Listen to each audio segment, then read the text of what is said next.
மகாபாரதக் கதையையே மாற்றியமைத்த மிகப்பெரிய திருப்புமுனை ஒரு சம்பவத்தில்தான் நிகழ்ந்தது என்று சொல்லலாம். குருக்ஷேத்திர போர் நடக்கப் போகிறது என முடிவு செய்யப்பட்ட பிறகு பாண்டவர்கள் ஒவ்வொரு ராஜ்யத்திற்கும் சென்று ஆதரவு பெற முயற்சி செய்கிறார்கள். அதே சமயம் துவாரகையில் மிகப்பெரிய ராஜாவாக கிருஷ்ணர் ஆட்சி செய்து வருகிறார். 21,000 யானைகள், 65,000 குதிரைகள், மேலும் 1,00,000த்திற்கும் மேற்பட்ட கூறு வீரர்கள். இவ்வளவு வலிமையான படையை தனது கட்டுப்பாட்டில் வைத்திருந்தவர் கிருஷ்ணர். அதனால் முதலில் கிருஷ்ணரின் ஆதரவை பெற வேண்டும் என்ற எண்ணத்தில் துரியோதனன் துவாரகை நோக்கி செல்கிறான். அங்கு சென்றபோது கிருஷ்ணர் உறங்கிக் கொண்டிருந்தார். அவரை எழுப்பாமல் கிருஷ்ணரின் தலையின் அருகில் சென்று அமர்கிறான் துரியோதனன். அவனைத் தொடர்ந்து பின்னர் அர்ஜுனனும் அங்கே வருகிறான்.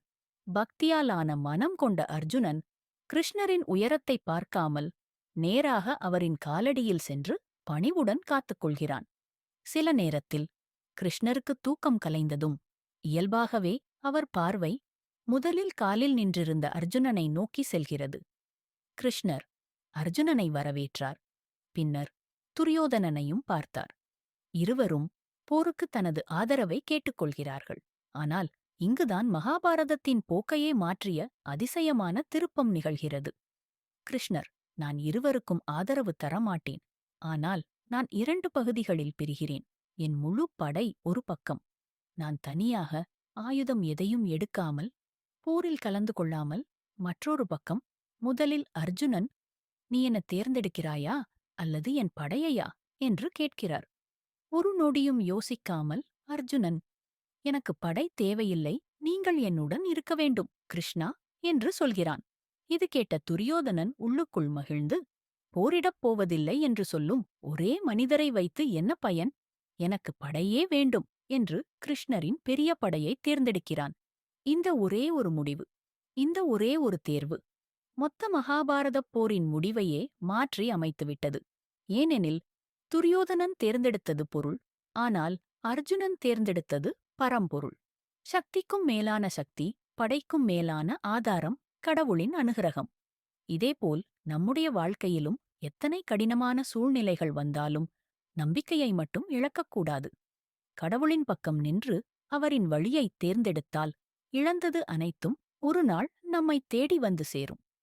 இந்த ஒரு தருணத்தில் எடுக்கப்பட்ட முடிவுதான் குருக்ஷேத்திரப் போரின் முழு பாதையையும் மாற்றியமைத்தது.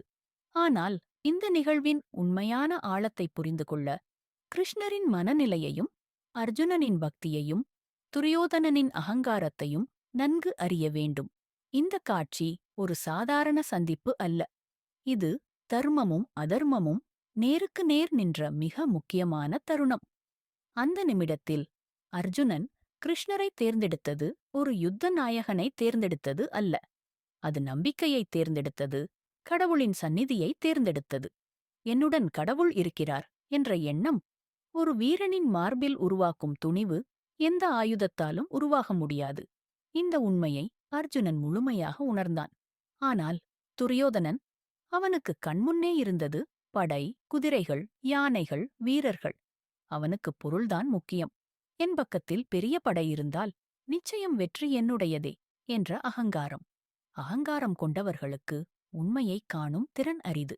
அதே நேரம் பக்தி கொண்டவர்களுக்கு வழிகாட்டுவது கடவுளின் கடமை. கிருஷ்ணர் அர்ஜுனனை தேர்ந்தெடுத்ததை பார்த்ததும் துரியோதனன் மனதில், எவ்வளவு முட்டாள்தனமாக நான் காத்திருந்தேன். நான் முதலில் வந்தேன். நான் அரசரின் தலையில் அமர்ந்தேன் இருந்தும் கிருஷ்ணர் முதலில் அர்ஜுனனை நோக்கிப் பார்த்தார் என்ற எரிச்சலும் பொறாமையிலும் மூழ்கிவிட்டான். ஆனால் அதே சமயம் படையைப் பெற்ற மகிழ்ச்சி அவனுடைய மனத்தில் துலங்கியது. எனக்கு இவ்வளவு பெரிய படையிருக்கும்போது பாண்டவர்களை எப்படியும் வெல்ல முடியும் என்ற நம்பிக்கை அவனை முழுவதும் ஆட்கொண்டது. ஆனால் கிருஷ்ணர் மட்டும் மனதில் வேறொரு சிந்தனையிலிருந்தார். அர்ஜுனன் தன்னை தேர்ந்தெடுத்தது தனிப்பட்ட பாசத்தினாலோ அல்லது உறவுக்காகவோ அல்ல. அது தத்துவத்தை, தர்மத்தை, சத்தியத்தை தேர்ந்தெடுத்த செயலாகவே அவர் கண்டார்.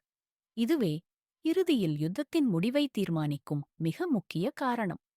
இந்த சந்திப்பிற்குப் பிறகு கிருஷ்ணரும் அர்ஜுனனும் ஏகல்யான சந்தராஸ்கவோரத்தில் ஈடுபடுகிறார்கள். அர்ஜுனன் சொல்கிறான், கிருஷ்ணா, நான் உங்களை மட்டுமே தேர்ந்தெடுத்தேன். போரில் நீங்கள் ஆயுதம் எடுத்து திடீரென்று வென்றுவிடுவீர்கள் என்று நம்பவில்லை. ஆனால் உங்களுடனான அமைதி, உங்களுடைய ஞானம், உங்கள் இருப்பு, அது எனக்கு 1000 படைக்கும் தரும் தைரியம் அளிக்கும். அதற்கு கிருஷ்ணர் புன்னகையுடன், அர்ஜுனா, நீ தேர்ந்தெடுத்தது மனிதரை அல்ல, நீ தேர்ந்தெடுத்தது தர்மத்தை.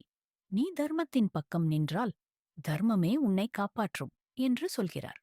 இதுவே பின்னர் பகவத்கீதையில் அர்ஜுனனுக்கு கொடுக்கப்படும் வரிகளின் அடிப்படை கருத்து. அந்த நேரத்தில் துரியோதனன் என்ன செய்கிறான்?